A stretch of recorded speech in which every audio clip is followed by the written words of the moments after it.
এটাই হলো আফলং, আসামের একমাত্র হিল স্টেশন, যাকে বলা হয় পাহাড়ের রানী। সবুজে মোড়া পাহাড়, আঁকাবাঁকা রাস্তা, মেঘে ঢাকা উপত্যকা আর শান্ত পরিবেশ, সব মিলিয়ে যেন প্রকৃতির এক অপূর্ব সৃষ্টি।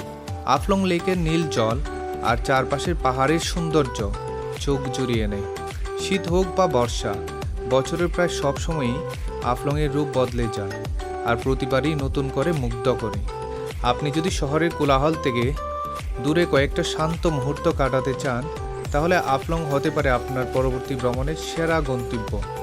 আপনি কি কখনো আফলং গিয়েছেন? না গেলে আপনার ট্রাভেল লিস্টে আজই যোগ করে রাখুন এই সুন্দর আফলং।